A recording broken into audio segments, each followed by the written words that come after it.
قصص الانبیاء حضرت نوح علیہ السلام۔ محترم ناظرین، حضرت نوح علیہ السلام کے قصے کی آج آخری قسط ہے۔ گزشتہ قسط میں زیادہ تر احاطہ نوح علیہ السلام کی بت پرست، گستاخ، بد تہذیب اور گم کردہ راہ قوم کی طرف سے انہیں دی جانے والی بے دردانہ ایذا رسانیوں، آپ علیہ السلام کے دیگر ناموں، قرآن کریم کی مختلف آیات میں آپ علیہ السلام کے تذکرے، ان کی مشرک قوم کی طرف سے آپ علیہ السلام کو دی جانے والی اذیتوں کا کفار مکہ کے نبی کریم صلی اللہ علیہ وآلہ وسلم کے ساتھ تکلیف دہ طرز عمل سے موازنہ، دنیا کی مختلف ثقافتوں کے واقعے نوح علیہ السلام سے متاثر ہونے کے ذکر پر مبنی تھا۔ آج کی زیر نظر ویڈیو میں ہم اولاد نوح علیہ السلام سے متعلق تفصیلات اور چند دیگر پہلوؤں کا احاطہ کرتے ہوئے قصہ نوح علیہ السلام کا اختتام کریں گے۔ دوستو، طلحہ فلمز میں آپ سب کو خوش آمدید۔ آپ دیکھ رہے ہیں طلحہ فلمز کے سلسلہ قصص الانبیاء کی یہ 21ویں قسط۔ روایت ہے کہ اللہ تعالیٰ نے ہر پہاڑ کی طرف یہ وحی کی کہ حضرت نوح علیہ السلام کی کشتی کسی ایک پہاڑ پر ٹھہرے گی تو تمام پہاڑوں نے تکبر کیا، لیکن جودی پہاڑ نے تواضع اور عاجزی کا اظہار کیا تو اللہ تعالیٰ نے اس کو یہ شرف بخشا کہ کشتی جودی پہاڑ پر جا ٹکی۔ ایک اور روایت ہے کہ بہت دنوں تک اس کشتی کی لکڑیاں اور تختے باقی رہے تھے، یہاں تک کہ اگلی امتوں کے بعض لوگوں نے اس کشتی کے تختوں کو جودی پہاڑ پر دیکھا تھا۔ محرم کی 10ویں تاریخ عاشورہ کے دن یہ کشتی جودی پہاڑ پر ٹھہری۔ چنانچہ اس تاریخ کو کشتی کی تمام مخلوقات یعنی انسان اور وحوش و طیور وغیرہ سبھی نے شکرانے کا روزہ رکھا، اور حضرت نوح علیہ السلام نے کشتی سے اتر کر سب سے پہلی جو بستی بسائی اس کا نام کشتی پر سوار 80 آدمیوں کی مناسبت سے سمانین رکھا۔ آپ علیہ السلام نے زمین پر سب سے پہلے انگور کی بیل لگائی۔ آپ علیہ السلام نے اپنے بیٹے سام کے ساتھ، جنہیں بعد میں ولی عہد بنایا گیا، حضرت آدم علیہ السلام کے تابوت کو کشتی سے نکالا اور انہیں جہاں وصیت فرمائی گئی تھی دوبارہ دفن کر دیا گیا۔ کشتی سے اترنے کے بعد اللہ نے حضرت نوح علیہ السلام اور ان کے بیٹوں کو زمین پر پھیل جانے اور اپنی نسل بڑھانے میں برکت دی۔ زمین کے باسی جانوروں اور پرندوں میں بھی برکت دی اور انہیں حضرت نوح علیہ السلام کے تابع رکھا۔ فرمایا، کھیتی کرو اور اللہ برکت دینے والا ہے، اور زمین پر پھیل جاؤ اور آپس میں نہ لڑنا اور شیطان کی چالوں سے بچنا، بے شک وہ تمہارا کھلا دشمن ہے، اور اللہ کی پناہ مانگتے رہنا اور حکم و دولی نہ کرنا، بے شک اللہ سخت عذاب دینے والا ہے۔ روایات میں آتا ہے کہ عذاب کے بعد جب ساری قوم اپنے بتوں سمیت ہلاک ہو گئی تو اللہ جل شانہ نے حضرت نوح علیہ السلام پر وحی نازل فرمائی کہ اب تو مٹی کے برتن بنا، اور برتن بنانے کی رہنمائی فرمائی۔ حضرت نوح علیہ السلام جب برتن بنانے لگے تو کئی دن برتن بنانے میں گزر گئے اور برتنوں کا ڈھیر لگ گیا۔ تب اللہ کی طرف سے دوسرا حکم ہوا کہ اب ان برتنوں کو توڑ دو۔ حضرت نوح علیہ السلام نے عرض کیا، یا اللہ، میں نے یہ برتن بڑی محنت اور آپ کے حکم سے بنائے تھے، اور اب آپ انہیں توڑنے کا حکم دے رہے ہیں۔ اللہ تعالیٰ نے فرمایا، اب ہمارا حکم یہی ہے کہ انہیں توڑ دو۔ چنانچہ حضرت نوح علیہ السلام نے برتن توڑ دیے، لیکن دل دکھا کہ اتنی محنت اور محبت سے بنائے اور اب توڑ رہا ہوں۔ اللہ تعالیٰ نے ارشاد فرمایا، اے نوح، تو نے یہ برتن اپنے ہاتھوں سے ہمارے حکم کے مطابق بنائے، لیکن تجھے ان سے اتنی محبت ہو گئی کہ جب میں نے تجھ کو انہیں توڑنے کا حکم دیا تو تیرا دل کر رہا تھا کہ یہ برتن جو میں نے اپنے ہاتھوں سے بنائے اور ان پر محنت کی کسی طرح سے بچ جائیں، لیکن تو نے یہ نہ دیکھا کہ میں نے ساری مخلوق بنائی، اور تو نے یکلخت کہہ دیا کہ اے اللہ، زمین پر بسنے والے تمام کافروں کو ہلاک کر دے، ان میں سے کوئی باقی نہ رہے۔ تیرے اتنا کہنے پر میں نے اپنی ساری مخلوق کو ختم کر دیا۔ یہ اشارہ اس بات کی طرف تھا کہ جس مٹی سے تم نے برتن بنائے وہ بھی تمہاری نہیں، اور برتن اپنی مرضی سے نہیں بلکہ ہمارے حکم سے بنا رہے تھے، پھر بھی تمہیں ان سے اتنی محبت ہو گئی کہ توڑتے ہوئے دل دکھا، تو کیا ہمیں اپنی مخلوق سے محبت نہ ہوگی؟ اپنی قوم پر نازل ہونے والے اس عذاب کے بعد حضرت نوح علیہ السلام 40 برس زندہ رہے، اور بعض روایات میں ہے کہ 50 سال بعد وفات پا گئے۔ حضرت نوح علیہ السلام کے 4 بیٹے تھے، حام، سام، یافس اور کنعان۔ ابراہیمی روایت کے مطابق حضرت نوح علیہ السلام کے بیٹوں میں سام کی اولاد گورے رنگ کی ہے، جبکہ حام کی اولاد سیاہ فام ہے۔ سام کے 5 بیٹے تھے، عیلام، عصور، ارفکسد، الود، ارم۔ نوح علیہ السلام کے دوسرے بیٹے حام کا تورات میں مفصل ذکر ہے۔ अगरचे कुरान मजीद में इसका जिक्र नाम के साथ नहीं आया। इसीलिए मुफस्सिरीन में इख्तलाफ है। जो लोग तौरात की रिवायत को सही समझते हैं वो इसको हजरत नूह का नाफरमान लड़का बताते हैं जो कश्ती में सवार नहीं हुआ था बल्कि तूफान में गर्क हो गया था। बरखिलाफ इसके तबरी ने गर्क होने वाले लड़के को हजरत नूह अलैहिस्सलाम का चौथा बेटा किनआन बताया है और हाम के मुताल्लिक लिखा है कि बचने वाले 3 लड़कों में से एक था। तूफान के खत्म होने के बाद जब जमीन तकसीम हुई तो हाम को मिस्र, सूडान, हब्श के इलाके मिले। कहते हैं नमरूद भी इन्हीं की नस्ल से था। एक और रिवायत है कि हाम का गर्क होने वाला बेटा याम या किनआन था। वल्लाहु आलम।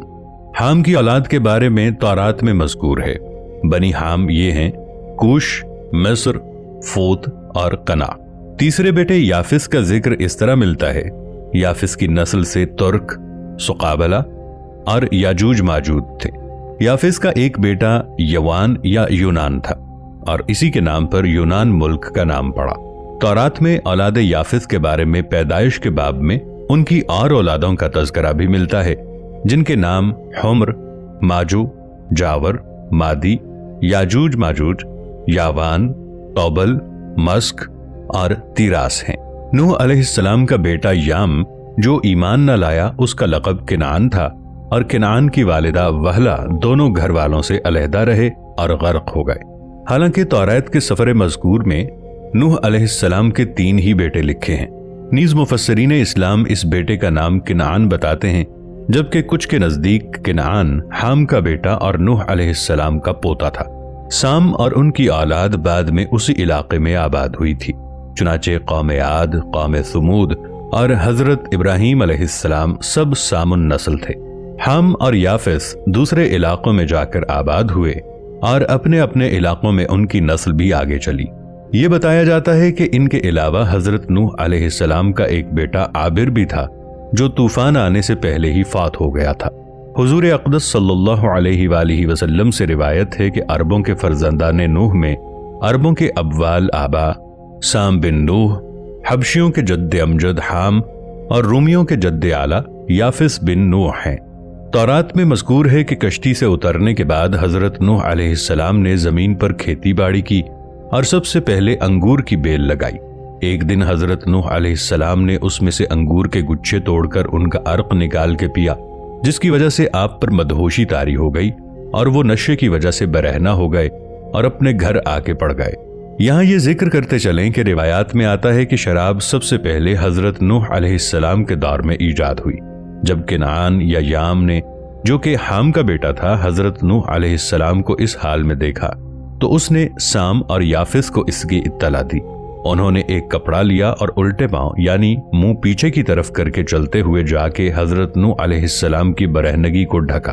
जब हजरत नूह अलैहिस्सलाम की तबीयत संभली और उन्हें इस वाक़े की तफसील मालूम हुई तब उन्होंने याफिस और साम को दुआ दी कि तुम्हारी नस्ल फतुहात करेगी, कबीलों में रहेगी और उनमें इजाफा होगा। जबकि किनान को कहा कि तुम्हारी नस्ल औलाद सामो याफिस की गुलाम होगी कि उसने दूसरों को हजरत नूह अलैहिस्सलाम की बरहनगी के बारे में बताया और खुद उनका पर्दा न रखा। वल्लाहु आलम। सईद बिन अल मुसय्यब कहते हैं हजरत नूह अलैहिस्सलाम के 3 बेटे थे, साम, हाम और याफिस। साम से तो अक़वाम अरब, रूम और फारस पैदा हुए कि इन सब में खैर और फलाह है। हाम से अक़वाम सूडान, बर्बर व क़िब्ती पैदा हुए और याफिस से तुर्क, सकालिया, याजूज माजूज और मंगोल वगैरह कौमें पैदा हुईं। इब्ने अब्बास रज़ियल्लाहु अन्हु कहते हैं अल्लाह ताला ने हजरत मूसा अलैहिस्सलाम के पास वही भेजी कि ए मूसा, तू और तेरी कौम अहले जजीरा और अहले आला यानी बालाई इराक के बाशिंदे साम बिन नूह की नस्ल से हैं।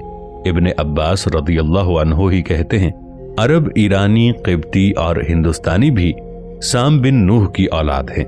मुर्रखीन ये भी लिखते हैं कि कौम जरहम वगैरह, जरहम बिन आजिर बिन सबान बिन यफ्तन बिन यक्तन बिन आबिर बिन शालख बिन रफ़हशंद बिन साम बिन नूह की औलाद हैं।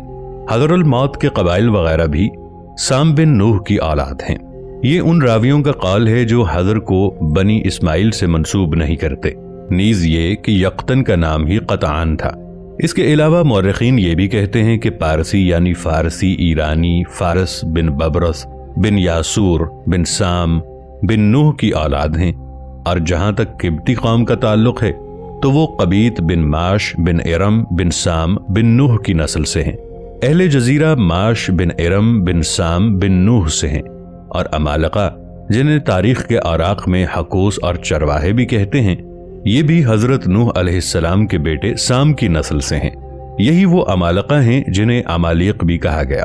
इन्हीं अमालीक ने न सिर्फ मिस्र पर हुकूमत की, बल्कि जब हजरत यूसुफ अलैहिस्सलाम मिस्र में दाखिल हुए तब अमालकियों की हुकूमत थी, और मदीनतुन नबी सल्लल्लाहु अलैहि वसल्लम में भी, जिसका पुराना नाम यसरिब था, इन्हीं अमालका की हुकूमत थी।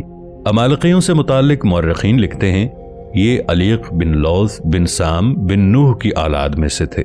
अफ्रीका के मशहूर बर्बर कबाइल जिनमें वहाइबा और कतामा शामिल हैं, ये अगरचे बर्बर हैं लेकिन अमालका की औलाद नहीं हैं, बल्कि ये अफरीकिश बिन कैस बिन सैफी बिन सबा बिन कातान बिन आबिर बिन शालिख बिन अफहशंद बिन साम बिन नूह की औलाद हैं। कहा जाता है कि बाबल से निकलते ही अमालीक ने पहले पहल अरबी में बातें की। अरबुल अरबा इन्हीं अमालीकियों और बनी जुराहम को कहा जाने लगा था। नाज़रीन मोहतरम, वाक़या नूह अलैहिस्सलाम की आखिरी किस्त इख्तिताम पजीर हुई।